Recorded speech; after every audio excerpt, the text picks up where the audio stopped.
Hello everyone, this is Tom Uren. I'm here with another Between Two Nerds edition. And hello Grugq, how are you? Good morning, Tom. Fine, and yourself? I'm very well. This week's edition is brought to you by RunZero.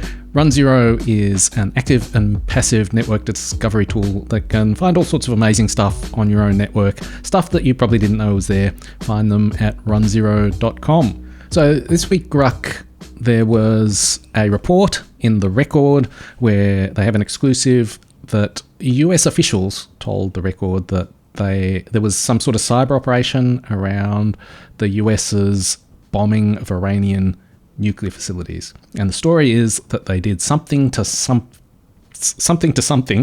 to disrupt Iranian air defense systems. And the sort of description sounded vaguely plausible to me, that there was some key node in something that wasn't air defense, but because of the connectivity, it sort of degraded the whole system. Right. And so that was a nice to have, in that they didn't say it stopped the whole system. It wasn't a flick the switch off. Mm-hmm. The language was a bit caveated. Plus, like, we know that the US has stealth aircraft and electronic warfare aircraft, and Israel had been bombing Iran's air defense. So it seemed like a nice to have. Now, it struck me that we actually have three good examples of, I guess you'd call them cyber superpowers, using some sort of clever cyber operation at a time when they've had the time and space to plan. So there's this example, air defense. We've got the recent example of the US reportedly switching off power in Caracas, so electricity grid. And then the third example is actually the Russian invasion of Ukraine, where they disrupted communication networks. Right. At least two that I'm aware of. So this made me think, and this is what we'll talk about, is this something that's worth having if you're a middle power or a smaller country? Should you be investing in your military cyber capability? Is this as good as it gets, right? When you are like the top cyber superpower and you can turn off the lights in a few neighborhoods in Caracas for a few hours. I think that's like a super important point. This is like it's the best in the world versus maybe not necessarily the worst in the world, but there's definitely a level of overmatch. Yeah. I think in all three of those examples, it's the receiving country is not prepared. They're not by no stretch of the imagination were they any sort of defensive cyber powerhouse or anything like that. Just to very briefly, the Ukrainian example, it's not a Ukrainian company that was hacked. Right, so like Viasat is run by someone else. And so even if the Ukrainians were, which they weren't, even if the Ukrainians were, on a war footing, super good at defense and all that, they were not the target of that attack. Yep. So same thing sort of holds, I think. Yeah. Now, I think in those examples, it's at least conceivable that particularly the Caracas one, it's conceivable that the US could have done more. Like it's limited to particular areas by choice because it suited the operation. Like there's restraint, not constraint. Yes. It was voluntarily targeted rather than. So they could have done more, but still, I think I could have totally done way more. I just chose not to. I'm holding back, man. You're lucky. I'm hoping you might push back here, but I was thinking that for a country like Australia, a middle power, how much effort should we be spending on combining military cyber operations with conventional military? And I guess for Australia, because we're part of the Five Eyes, we've got a lot of know-how. That actually kind of makes sense. But then I think it drops off fairly rapidly. Like if you're a country... It's probably a cliff, right? There's like this slightly gentle slope of like there's the US and then like US partners in Five Eyes basically who basically have to contribute on cyber espionage to some degree, which means you're absolutely you're making the investment to be in the club to show willing and all this stuff. you may as well get some additional benefit from that existing investment that you're doing anyway, particularly because so much of it can lean on your allies. Because you've got the power already. It's like an incremental investment to be able to use it in this other way. Yeah, like take the Netherlands, for example. Mm-hmm. They punch way above their weight class. They probably one of the cyber superpowers, or at least a cyber power to be reckoned with. Is it worth it for them to add cyber to their military? I would say yes, but I would position it like this. Given that the Dutch military is probably not massive, but they are overpowered on cyber, it would make sense that sort of like within NATO, because you have all these smaller countries, the way it sort of should work and kind of tends to work is that they will contribute one arm of military stuff that they will sort of maximize. And that way it'll be like, it's like international trade and comparative advantage, where you exactly, yeah. Well, it's you focus on your specialty rather than just trying to be a jack of all trades. Right. So if you have like 20 small groups, each trying to be the best at everything, who can't invest any resources in doing it properly, you'll have a bunch of very mediocre stuff. Whereas if each of them sort of picks one thing and maximizes on that, you'll end up with like a bunch of maximum, like the best Air Force, the best Special Forces, the best whatever. Like the Dutch, I would say, like go for cyber. You can beat anyone else in Europe in cyber. I would say that's your thing. Like own it. It'll be really embarrassing because all you can do is, turn out the lights in the first week of operations, and then after that you're basically doing nothing but reading emails. However, so yeah, like I would say for them it would be worth it just because of the force structure that they're within. Right. But if you're Germany, for example, who would be like they're a major power, but they're a major regional power, I don't think it's worth it. Right, yeah. So the argument I'm hearing then, and I think this plays into Germany as well, is that it makes sense if you've got some specialty in cyber already. It's a dual-use good. We can alter our doctrine, alter our way of working, work with these other people who are military people and are a bit different, but perhaps we can contribute to operations. There may be space for that. And in the case of Germany, that doesn't work because you wouldn't call them a cyber power in the first place. I was reading just the other week that I think the Interior Minister was like talking about bolstering their intelligence capability in the first place. So that's a long way away from you've got to walk before you run. But the other thing that struck me is that all of the three operations we talked about, there were long lead times and they were all essentially surprise attacks. And so, I can't imagine Australia launching a surprise attack on anyone, like ever. I don't think the Kiwis are expecting anything. So that's right. And I think that's true for many countries. I mean, maybe you just plan for those things in case, like as contingencies. But I guess the question is, how much time and effort do you put in to plan for a contingency that the first thought is, that'll never happen. Yeah, Australia starts eyeing East Timor, going, they're getting a little bit. So here's the thing. I think that it works best during the friction-free opening stages of a conflict, which is either a major operation or an invasion of some sort, like a surprise attack or whatever. That's when you can coordinate kinetic forces and cyber forces together. You have the lead time to prepare your cyber attacks so that they happen when you need them to. You don't have any sort of like weird buffer space of like, we need 2 more weeks. But also your kinetic forces can meet those deadlines as well. It's not like all we need to do is overcome their first line of defense, get past the minefield, overcome the tech traps, and then we will absolutely be there by 6 a.m. You need both of those things together, and it's only during the beginning phases that you really get that. So the difficulty is the things that cyber is really good at do not match military understandings of capabilities, right? So like the military wants something where they could say, here's a plan, we're going to plan, task, execute, assess. So they're going to say, like, here's the thing we want to do.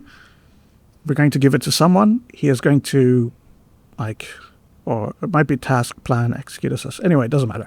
The point is that it's like you come up with something, you give it to someone, you run your attack, and then you see what has happened. Like, did it work? Did it do the thing I wanted? And that's very easy if you're blowing stuff up, because you can see, is it blown up or not? Right? Like, or did we kill the people? Did we capture that hill? So when they use cyber, they like to use cyber in a way that can match that sort of mental model, that framework that they have of, like, do a thing. Deploy cyber fires. Right. Yeah. They need something they can execute and then assess. Like, do it now. Okay, the lights are off. It has worked. Yep. That's what they're looking for. To me, the value of cyber is that you can do all of these other things that look nothing like something that is not as good as a missile at blowing things up, or something that is better than a missile could ever be at things that a missile cannot do. Right. This is reminding me of ASD, the Australian Signals Directorate. They spoke publicly about tackling ransomware, I think it was. And the way they did that was they basically infiltrated the criminal forums that a particular ransomware developer was working on, making his living on. They fiddled with his malware so that it didn't work. And then they basically, planted stories and threads that tried to destroy his reputation. Right. So, I mean, with a missile, you could clearly blow that person up if you could find them. Well, it's not warheads on foreheads, which is what they want, right? But like that's like you can't blow up a reputation with a tomahawk. Yeah, one of the things, like going back to the story at the beginning about degrading Iranian air defense, I was kind of initially surprised that they spoke about it at all, because like the rationale is that you don't speak about these things so that you retain the capability. But I was thinking in this particular example, it's like, well, we've got a capability that is not as good as a bomb, and so if they find it and fix it, we'll just blow the things up if we ever need to. We'll go back to the better one. Yeah, that's right. Yeah, it's probably the bomb people trying to sabotage the cyber guys. Like, give it back. That was ours. So to a degree, I agree with you, but I think that the use it and lose it argument is false in the short term and truer in the long term than people think. So the way it's usually framed is you have a specific capability, and if you use that capability, the victim or the enemy will figure out how it works, and they will block it, and then you'll never be able to use it again, which is sort of not how things work in the real world. Like, it's slow. You have to, if it's a bug that needs to be reported to Microsoft, then you have to wait until they get around to fixing it, like all of this stuff. So like, you use your capability and eventually it'll get patched. But given that things like the most popular CVEs are all like 2020, 2018 sometimes, like it's not that big a deal. But what does happen is the entire sector that you targeted will get more secure in general, because now they'll be aware of the attack. So while you might be able to retain that specific capability, the use of any capability is going to degrade. So it's a slightly different argument than use it and lose it. Right. Yep. So you can continue to keep using it. It's just you'll no longer be able to use anything eventually. Right. Is what you're getting towards. Yeah. And in the case of air defense, well, that's why we've got systems to destroy air defenses. So, whatever. Yeah. I mean, talk about it all we like. Exactly. That, and I mean, the Americans can never shut up every time they do something with cyber. Right? Like, it's just in their nature. Yeah. I don't know what drives them, but for some reason, you're guaranteed to read about it in the Washington Post within like a few months. Like, they'll have come out and been like, okay, actually what happened was. Like, the question I started with was, if you're a smaller power, is it worth investing in it? And my answer so far is like, no. But it also seems like the sort of thing where it just seems like very attractive. Like, it's an attractive sales pitch that if you give us all this money and time. We'll invest in these elite hacker type people, and they'll give us these magic powers, and we'll be able to do things that we can't do. So in Max Smeetzer's book, No Shortcuts, he talks about, like, when do you get a cybercom? Essentially, when does the military start investing in cyber? Yep. And his finding was that it's not when your enemy starts getting cyber and you realize, okay, well, we're going to have to counter this. We need our own cyber, right? Like if your enemy starts getting tanks, you get tanks because you need to deal with that. If they get cyber, it doesn't actually change what you're doing. However, if one of your allies gets cyber, now you get cyber, right? So it seems to be much more of a keeping up with the Joneses, or like trying to fit in with the other kids. I don't know, it seems a little bit like a high school clique where like one person gets an earring, and within a week, like everyone else has an earring, which they were going to do anyway, totally. It's just, like it's like this little fashion trend that takes over militaries of like, oh, we're going to get a cyber now. The Dutch have a cyber. We should get a cyber too. That'll be a cyber. It'll be good, I guess. Right? And none of them know what to do with it because like no one knows what to do with a cyber. Like no one knows how to use cyber for military stuff because you end up with this like pseudo-kinetic whatever. And it's impressive if you're selling it to like a politician of like, look what we were able to do with all that money you gave us. We could like reach out and pinpoint, turn off, blah, blah, blah. But like to a military person, you're like, look, we were able to turn out the lights for 3 hours. And they go, okay, and this cost how much more than sending one plane with one bomb? I also go back to it just seems that for most countries, the operations you would do that it would suit are just vanishingly rare. Right. Not a lot of cross-border invasions happening these days. I mean, like honestly, there just aren't. Right? Yeah, no, that's just, right. Yeah. And, the ones that do happen tend to be between countries that don't have a lot of computers in general, let alone like highly digitized armed forces where the use of cyber to like blind the enemy is going to be like a major part. It's a whole lot of like, there's dudes in trenches and they go over the top. Not a lot I was thinking of India, Pakistan, actually, or India, China, where it seems that they do have flare-ups that become like physical at times, like people die, but they don't seem to be like planned operations. It's like literally a responsive flare-up for one reason or another. Yeah, someone was looking at someone a bit funny, and it sort of escalates a little bit, gets slightly out of control, and then calms down again. Yeah, which is not a situation where cyber is useful because you need that lead time. Yeah. All of which is to say, I don't think that kinetic simulation or like a pseudo-kinetic, basically this use of cyber is not the best use of cyber. Like this is not where you're getting real value.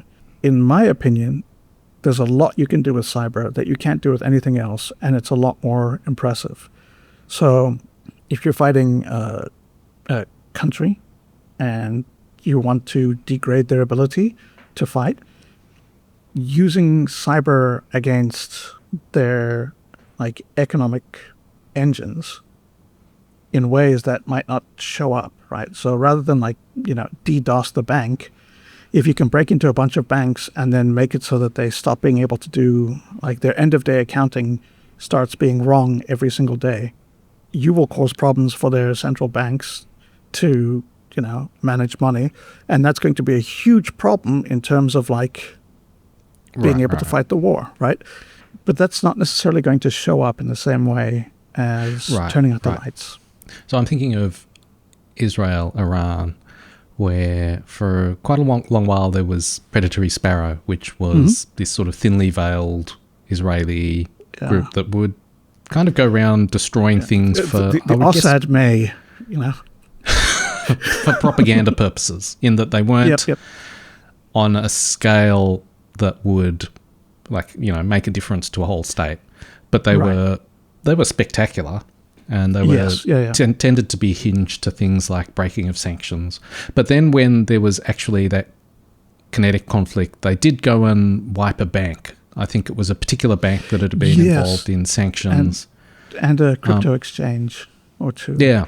Like they So there was this do things, escalation, but at the same time, that still felt like an annoyance rather than something that would ever tip the scales. Yeah, so I could see how, in theory, you could be like trying to target the regime by destroying their bank accounts so that they don't have money. But from my understanding, which is a bit limited, of course, was that it basically affected regular people far more than, like if you've got a multimillionaire and you steal $1 million of his, and you steal $1 million from him, he will feel that. But if you have like a whole bunch of people who collectively have $1 million and you take all of that, all of them are going to feel it, and it's going to be a huge deal because that's everything for them. Right. I feel like if you're tremendously wealthy and you can't access your bank accounts, everyone trusts that you will get your money back and you're good for your word. Right. But if you've got no money to begin with, more than one bank account, I think is the thing, right? Is you've got like, well, I'll always have the 10 beachfront properties and like my garage full of Lamborghinis, and people are going to trust like, oh, okay, he can't get to his like main bank account, but give it a week and he'll have access again. Whereas poor person who can't get to their bank account, they're just even more poor. So why would you trust them, I guess, is the sort of sad dynamic there. I was also wondering about, so the UK had their doctrine of cognitive effects, where the National Cyber Force talked about trying to influence very small groups of people. And so I guess the ASD example I spoke about of targeting a particular... would fall into that category. And that seems like if ASD had never spoken about that, we would never know about it. One Russian ransomware developer falling on hard times, that's not news. And, I mean, part of the reason that attack worked is that it was indistinguishable from him actually just having bad malware. Right? Like, there's no reason to assume, I mean, it sounds like a conspiracy theory. If you're like, no, guys, my malware works. The Australian Signals Directorate has been screwing around with my laptop. And so that's, it's not me, it's the Australians. Like no one would have believed that. But it was true. And I think that's a good example of how cyber can do things you can't do with other capabilities. And they don't necessarily show up in ways that you can measure. Like ASD could have measured, like, did this guy go away, yes or no, right? Yeah. But if you're doing something else, like if you're degrading the internal cohesion of a group so that it degrades their ability to operate from once every month to once every 3 months, right? Like there's more friction internally, they are less cooperative, etc. That's harder to judge. Like, did we cause that, or did they decide for political reasons to reduce their op tempo, or is it because the pressure we had on their financials, or, anything? Yeah, so that ASD example seems like quite attractive to me. That makes sense to me as a use of cyber capability. Now, in Trump's first term, apparently they kicked around a whole lot of ideas to use cyber operations to overthrow the Maduro regime. And so the one that seems most compelling to me is that they caused payment problems for the Venezuelan military. Like, they held up payments. But they also did things like they wiped an intelligence agency's computer network, which is like, well, that's not going to overthrow a regime. Like, Would they even report it if they could get away with not mentioning it? I mean, that sounds like... So they did... so some of these, in retrospect, seem like, here are big picture things that sound impressive but aren't going to achieve anything. Whereas the manipulation of trust within Maduro's inner circle, maybe that's the thing, but there's been no public reporting of that. And in the end, they just went in and nabbed him anyway. So obviously it didn't work if they tried. Yeah. So I don't know that overthrowing a regime is a thing that you can do with cyber. Mm-hmm. But if it was, it would not be by turning out the lights or another sort of pseudo kinetic capability. It would absolutely be some sort of cognitive effect.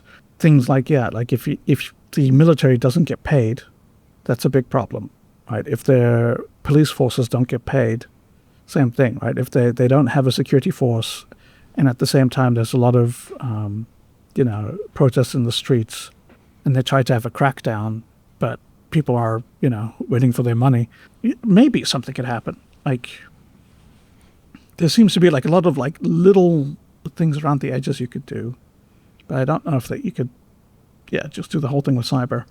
On the other hand, if I was looking for budget and I ran a cybercom, that is not the line I would take. Why is that? Because it seems like both of us like the idea. So I think realistically it would be difficult, but I think I could get a lot of money to try. Right. A lot of headcount to try. The sort of overthrow by manipulating communications between like trusted networks and all that sort of stuff. Yeah. Yep. Yeah. Because that falls into the magic weapon category, I guess, of here's something we can do that's special and different and we can't do with any other way. So give me a whole lot of capability to do it. The way it would work, I think, is that you'd want to find people who have a really, really deep cultural understanding of the target, because then they could figure out the things that matter, right? So if it's like, trust is a huge thing for these people. If they feel that someone else is embezzling more than their fair share, that's going to be a huge problem, right? And if you know that, you're like, okay, well, we can manipulate embezzlement traces, right? We can make them embezzle a huge amount. That's easy. On the other hand, if they're in a culture where, get as much as you can is kind of the assumption, that's not going to move the needle at all, right? That's just going to, it's going to do nothing. Aren't there stories of the CIA doing something similar with terrorist groups and manipulating the funding to... The Israelis did that with the PLA or the PLO, I think. Right. Yeah, there was a spreadsheet that tracked all of the, like how the funds were being distributed, like just the budgets and stuff. And they manipulated it to make it seem like one person was embezzling a lot. And it didn't do anything except that everyone else started embezzling that amount as well.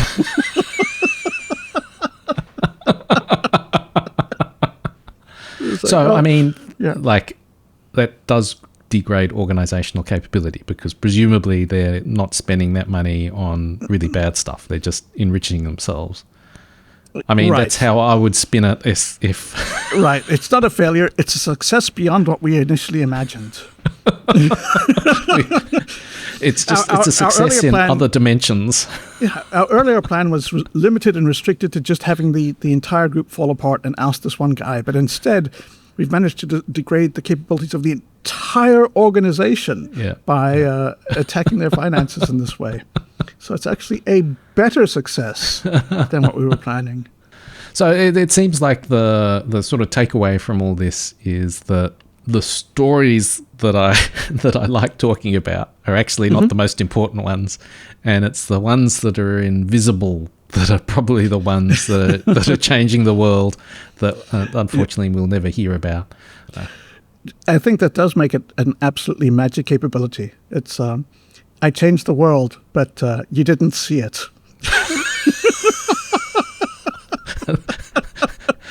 Thanks a lot, Grugq. Thanks a lot, Tom.